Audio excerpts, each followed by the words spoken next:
Bismillahirrahmanirrahim. Bismillahil qudusis salam. Bismillahil azizil hakim. Wassalatu wassalam ala sayyidina wa nabiyina Muhammad wa ala alihi wa sahbihi ajma'in. Hadirin jamaah Masjid Ta'lim yang berbahagia, fa inna insyaallah ab'asu li kitab Syekh Abdul Qadir Jailani, kitab Futuhul Ghaib insyaallah. Ini adalah karangan yang ditulis oleh Syekh Abdul Qadir Jailani yang berjudul Futuhul Ghaib. Wa nafa'ana bihi wa ulumihi fid darain. Mudah-mudahan Allah memberikan manfaat melewati ilmu saluran Syekh Abdul Qadir Jailani kepada kita sekalian. Amin ya rabbal alamin. Faqala al-mu'allif rahimahullah. Wa as'alu wa la tasa'amu wantazaru wa tarkabu wa la tai'asu. Nah, sampai situ. Wa ta'aku wa la ta'adu ya. Memintalah kepada Allah, meminta saja. Tidak usah memikirkan kapan Allah mengabulkan doa kita. Tidak usah. Kenapa? Kata beliau, karena urusan mengabulkan itu bukan urusan kita, itu urusan Allah.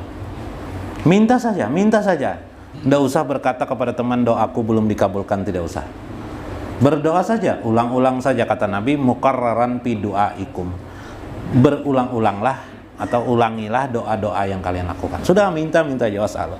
Wala tasa'amu. Jangan engkau merasa lelah dalam berdoa kamu. Nah, ini kan nasihat saya Abdul Qadir Jailani. Kalau engkau ingin mendapatkan kegaiban itu Allah Azza wa Jalla, al-haq itu, maka meminta saja. Meminta saja. Apa kepinginnya? Jadi karena kita tadi sudah di makom yang kedua, yaitu makom mencari ridho Allah, berarti semua amal-amal kita itu praktis nilainya 0 di ridho Allah, atau di kilometer 0. Karena di kilometer 0, maka adalah waktu-waktu kita sebagai manusia juga meminta kepada Allah. Lalu kita minta dengan Allah. Apa mau kita? Mau kaya? Silakan. Ulun guru apa nih kematian bini, jadi ibu nih anak juga bini pulang ya pak, caranya guru berdoa juga loh Tuhan. Ayo berdoa juga, harusnya mendua-dua gin sih, kong aja gin nyala, mendua-dua kan usah. Kayaknya kasihan yang lain kada dapat jodoh, gara-gara ini aja terus mulak di kampung, sekampungan dikawininya. Wala tasa'amulah. Jangan engkau merasa jemu, merasa lelah ya, bukan jemu lain. Wantazaru, tetapi perhatikan lingkungan kamu, kehidupan ini. Perhatikan di mana di situ engkau bisa melihat Tuhanmu, yakni Allah Azza wa Jalla. Nah, melihat Tuhan nggak Pak? Kalau kamu tidak bisa juga watarkabu, kamu mengawasi Allah atau memperhatikan Allah. Bagaimana memperhatikan Allah? Nah, makom tingkatan orang-orang pekerjaan orang di makom khawas. Tadi sudah naik dari makom awam kan makom awas. Ialah muraqabah, amalannya muraqabah. Muraqabah itu merasa diawasi Allah. Jadi kalau pian sholat Allahu Akbar, jangan lagi pian martiakan sembahyang itu. Misalnya membaca qul huwallahu ahad, bismillahirrahmanirrahim, qul huwallahu ahad, Allahu samad, lam yalid wa lam yulad. Qul, katakanlah dia, artinya Allah. Enggak usah lagi itu. Mengartikan itu nanti di luarnya waktu belajar aja. Waktu sholat bukan urusan mengartikan itu. Waktu sholat itu urusan tawajuh hati kepada Allah. Tawajuh itu artinya kita menghadap Allah. Niatnya, ya. Jadi yang diutak-atik itu di dalam diri minta diredoi Allah. Yang kedua, muraqabah, merasa diawasi Allah pada diri kita. Nah, kita sholat nih, perilaku kita sholat ini diawasi Allah. Nah, itu aja yang digawi, itu aja yang digawi, kadang banyak kadang ngalih-ngalih. Ya cuma jangan jopang asal-asalannya membaca Al-Qur'annya yang bagus juga lah ya kan, ya yang kita hafal. Karena itu kalau di masjid dilanggar, orang salah membaca ayat selain surah Fatihah kan usah ditagur. Mengalihi. Kita berjamaah nih sembahyang nih. Perhatikan bang bacaan sidin ini jadi imam, kalau salah kabujur aja bacaan sidin. Mas sembahyang itu untuk apa? Iyalah bermanfaat lah.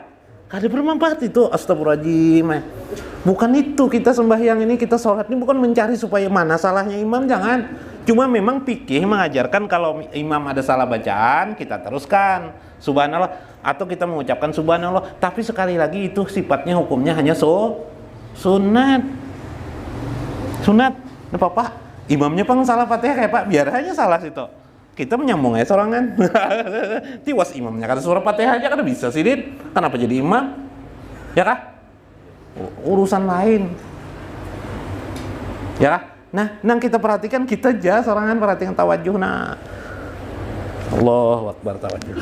Berimaman sembahyang tawajuh kita kepada Allah, merasa diawasi Allah. Ya Allah, beri aku ridho ya Allah. Ya Allah, kasih sayang ya Allah. Ya Allah hamba nih. Nah itu aja kita, yang namanya dialog ya Pak. Dialoglah secara hati nurani. Gunakan hati kita. Makanya belajar di sini jangan pakai akal aja kita. Tapi insya Allah makom pian naik dari makom kedua nanti naik lagi ke makom ketiga. Mudah. Kenapa jadi begitu bisa dikatakan begitu? Karena kitab-kitab Syekh ini sudah luar biasa. Kitab Syekh Abdul Qadir ini termasuk kitab yang sangat tinggi nilainya. Dibahasakan bahasa sosial. Bahasa sosial itu bahasa budaya hari-hari. Semua anbiya nih insya Allah makamnya sangat tinggi di sisi Allah nanti kalau mendengar nasihat Syekh Abdul Qadir Jailani. Karena kenapa Syekh Abdul Qadir Jailani? Makanya aswaja itu ahlus sunnah wal jamaah, termasuk Syekh Abdul Qadir Jailani adalah termasuk guru yang dimuliakan dalam ahlus sunnah wal jamaah. Aswaja. Jadi belajarlah di rentetan aswaja. Aswaja itu pakai kurikulum pelajarannya. Kitab-kitabnya, kitab tasawuf ini, kitab fikih ini namanya. Jelas, kitab akidah ini, misalnya kita mulai ilmu tauhid, belajar pian akidatul awam, belajar pian kifayatul awam, itu kitab tauhidnya, diantaranya yang terkenal. Mun hendak naik lagi tuhfatul murid. Ngalihi itu mengatakan fikih di kampungan kita belajar apa fikih? Fathul Qarib. Ya lah. Naik lagi dari Fathul Qarib, naik ke atas sedikit Fathul Mu'in, naik pulang fikihnya. Nah itu jadi bahas toh. Wudu ya itu juga wudunya itu pulang wudu, cuma yang di kitab Fathul Mu'in ini lebih luas. Naik lagi I'anatul Talibin, lebih luas lagi. Naik lagi Fathul Wahhab. Wah. Ya kan? Naik lagi kitab fikih Muqarrinnya. Mulai kita bertemu dengan Imam Nawawi misalnya. Inti yang dibahas wudu. Itu aja, itu pang fikih. Kitab tasawuf. Kitab tasawuf pang apa? Kitab tasawuf ini semuanya tinggi. Cuma nanti metode tasawufnya itu bermacam ragam. Ada tasawuf falsafah hidup, kehidupan hari-hari. Gorengan-gorengan aja lah bahasanya, tapi itu sebenarnya tinggi. Misalnya, ya mungkin Bapak pernah mendengar kisah siapa yang lucu itu siapa? Siapa yang lucu sering? Selain Abu Nawas itu siapa? Lupa lah. Ya, Abu Nawas misalnya kan, hal-hal yang bersifat lucu, kritik-kritik sosial, tapi ketuhanan, ya kan? Itu sudah tasawuf itu.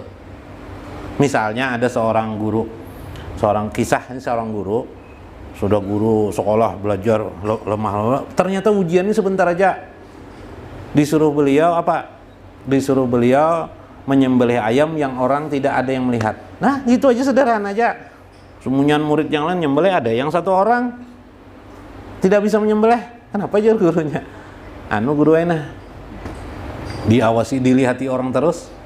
Siapa melihati? Allah, mana ada. Jadi di mana aja tidak bisa menyembelih apa? Menyembelih ayam.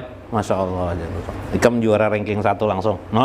Ya tidak dilihat lagi oleh gurunya apa ranking berapa, menilai angka-angkanya, tapi yang dilihat oleh gurunya adalah kemampuan dia memahami ada Allah yang mengawasi dirinya. Luar biasa. Ini luar biasa. Kehebatan. Jadi jangan lagi berdebat apalagi soal bahasa, soal ucapan. Mendengar orang tersinggung kita belajar. Orang Banjar nih jar. Itu bisa dijadikan terus jar. Pohon jadi puhun. Yalah, komandan jadi kumandan. Yalah, kumandan pohon jadi puhun, kompor kumpur. Jadi itu orang Banjar, kalau tahu orang Banjar itu sengaja lah. Oh, mendengar ada nu mendengar. Ada nu mendengar masuk pejabat Jepang Sidin nih. Siapa yang memadahkan kayak itu? Siapa yang mengatakan seperti itu Sidin? Menghina orang Banjar aja. Wah, kumpulan sini seertian kumpulannya orang seertian itu orang itu tidak tahu bahasa dan tidak tahu peribahasa Sidin. Jadi kayak apa Pak yang sebenarnya semua itu Sidin bohong Sidin. Sama sekalinya bohong jadi bohong. Coba bayangkan, itu apa yang diurus itu? Dunia aja itu. Bisi bini 2, misalnya Ayi nih, bisi bini 2, misalnya Pak Haji Samin bisi bini 2 ya lah. Hari-hari apa? Tongkar aja lah.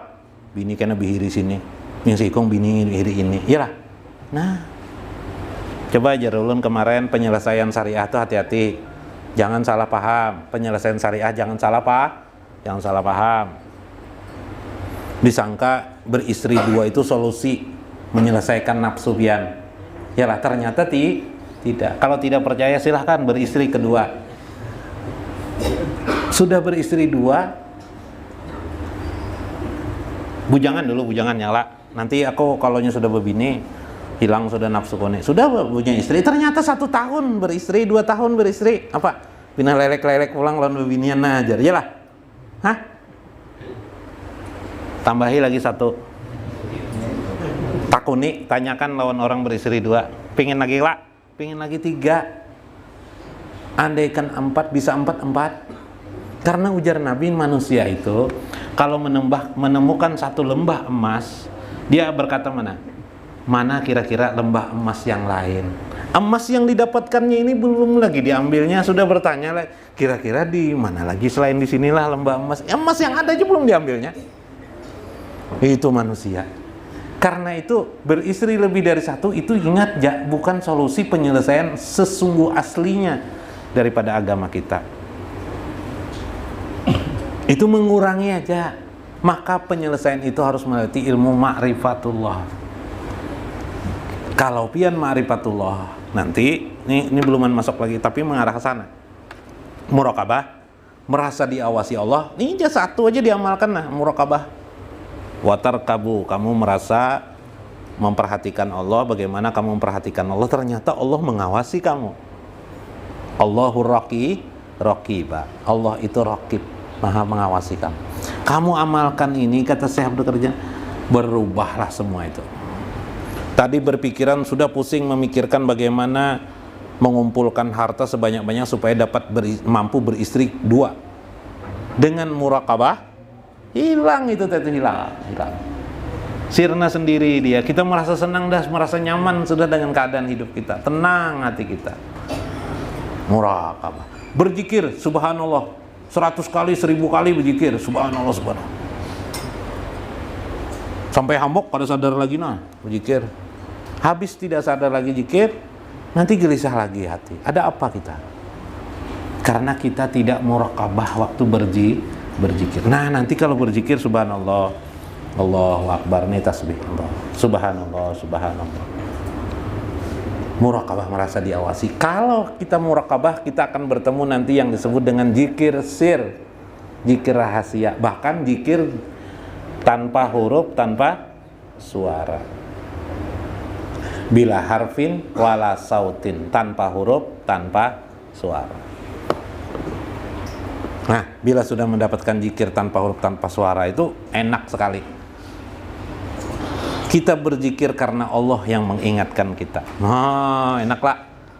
Asal pertama kita mengingat Allah, tapi sekarang bila sudah sampai di sana, Allah lah yang mengingatkan kepada kita supaya kita ingat kepada Allah. Otomatis supaya berzikir.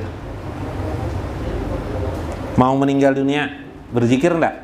Pasti berzikir. Nah, cuma kada ada pengalamannya meninggal dunia kira kok dikisahkan. Wala ta'asu, karena itu ketika engkau sudah beribadah menghadap Allah dalam apapun juga hidup Anda ini sehari-hari Anda, apakah itu sifatnya ibadah mahdoh itu ibadah khusus, dan ibadah ghairu mahdoh, ibadah yang bersifat umum. Supaya bagaimana hari-hari kita ini bernilai ibadah. Unjun, memancing bernilai ibadah, apalagi Menggosok baju bernilai ibadah, mencari rezeki bernilai ibadah. Bagaimana caranya? Paling gampang, paling praktis, bagaimana caranya? Merasa diawasi Allah. Kawalah kayak itulah. Kawa nyaman benar. Itulah amalan orang di makom khas, makam yang kedua. Nah, nyaman benar. Tadi betakon amalannya bang apa? Amalannya muraqabah, merasa diawasi oleh Allah. Watawaku wala ta'adu. Maka jadilah semua kehidupan ini bersaudara. Bukan kamu lagi berpisah-pisah berbilang-bilang. Kamu lihat satu kesatuan saja lagi yang ada. Apa itu? Itulah yang disebut dengan suhudul kasrah ilal wahdah. Memandang yang banyak-banyak ini, tapi ingat kepada yang satu. Nah, suhud namanya. Jadi dirinya muraqabah, merasa diawasi Allah. Kenapa jadi muraqabah dia? Karena cara pandangnya melihat nang banyak kainat-kainat alam semesta ini. Jaraba guru sekumpul ada kan? Dalam video Sidin, mungkin bisa cari nanti video Sidin. Melihatlah semua sesuatu ini tentang sifat-sifat Allah. Melihat Allah itu maksudnya melihat sifat Allah, melihat nama Allah, melihat keagungan Allah. Itu maksudnya suhud. Nah, melihati orang nah suhud. Biasanya kita hari-hari melihati orang itu apa kekurangan orang kan? Yalah. Nah, makanya bungol tambuk tuh kenapa di Muntung ada bungol tambuk karena orang seperti itu tidak melihat Tuhannya.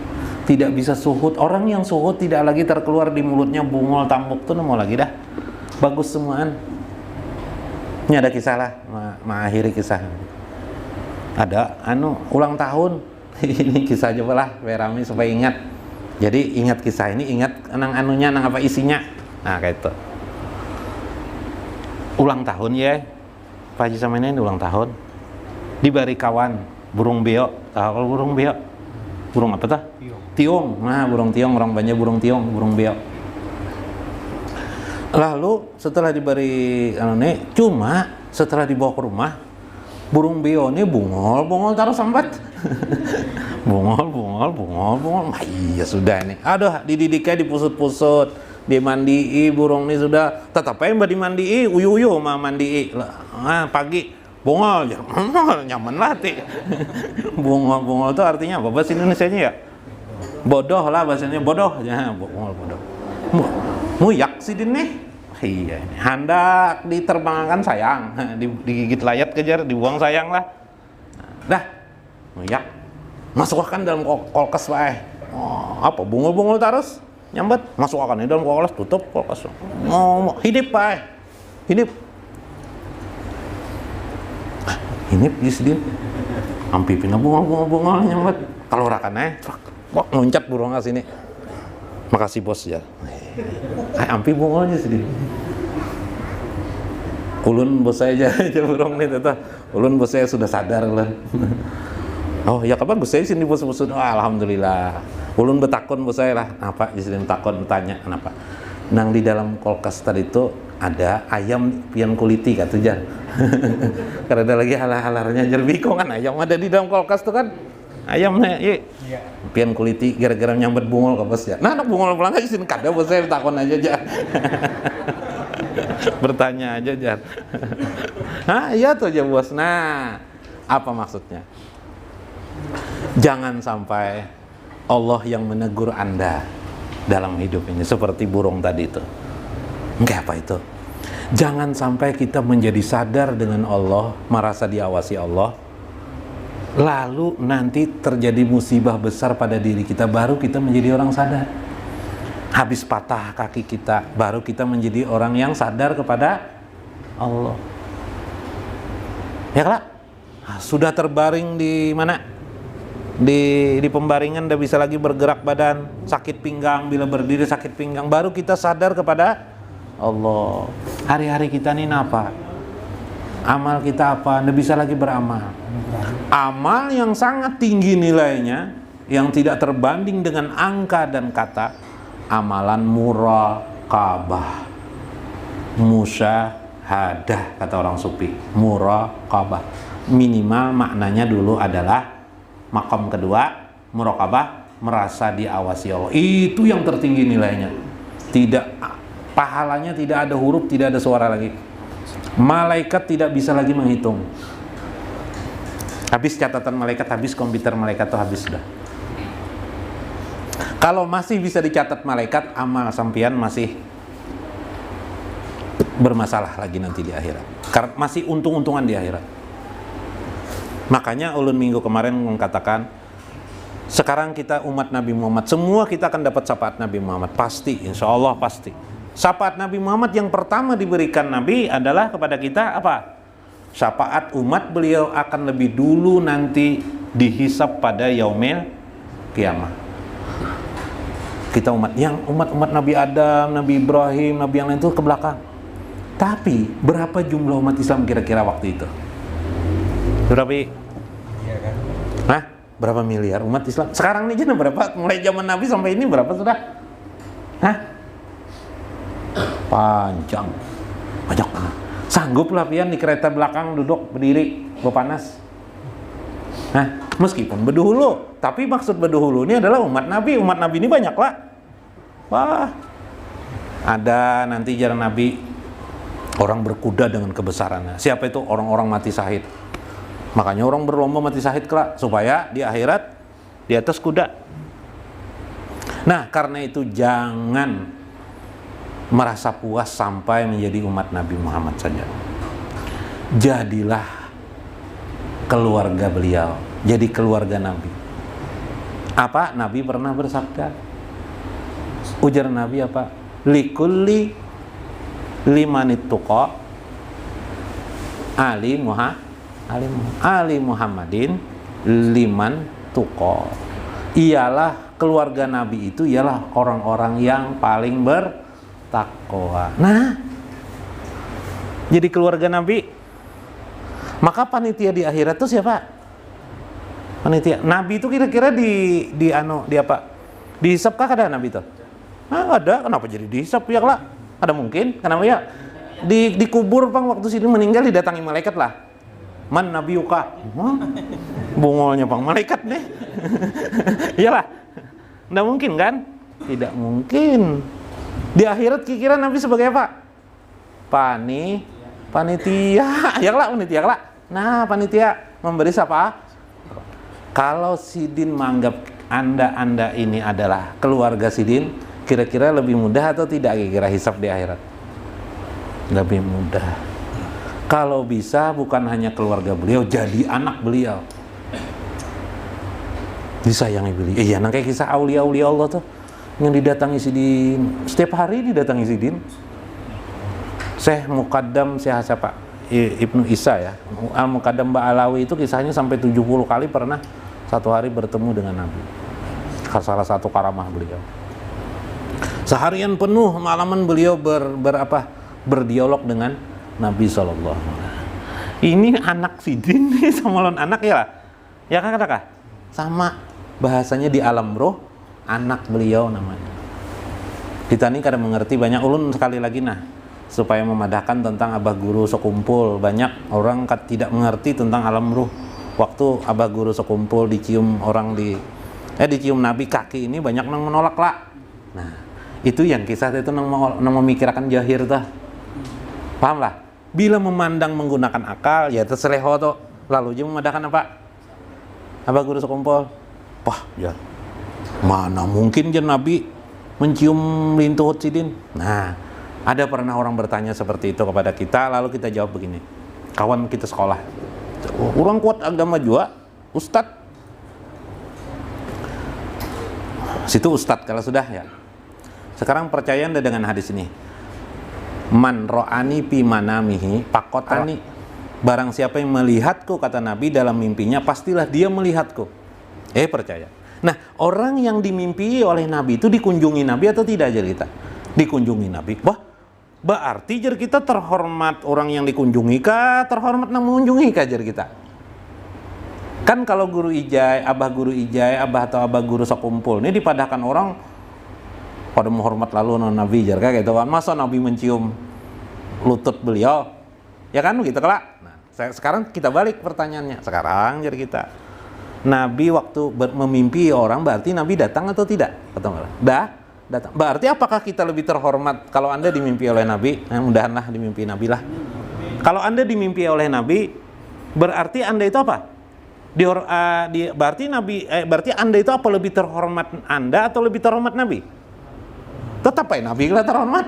Iyalah, kita ini umat sidin. Iyalah, mungkin diakui keluarga beliau, mungkin diakui beliau, anak beliau. Abah Guru Sekumpul tuh gambarannya Nabi mencium lutut ini, berarti Nabi itu sangat sayang kepada beliau.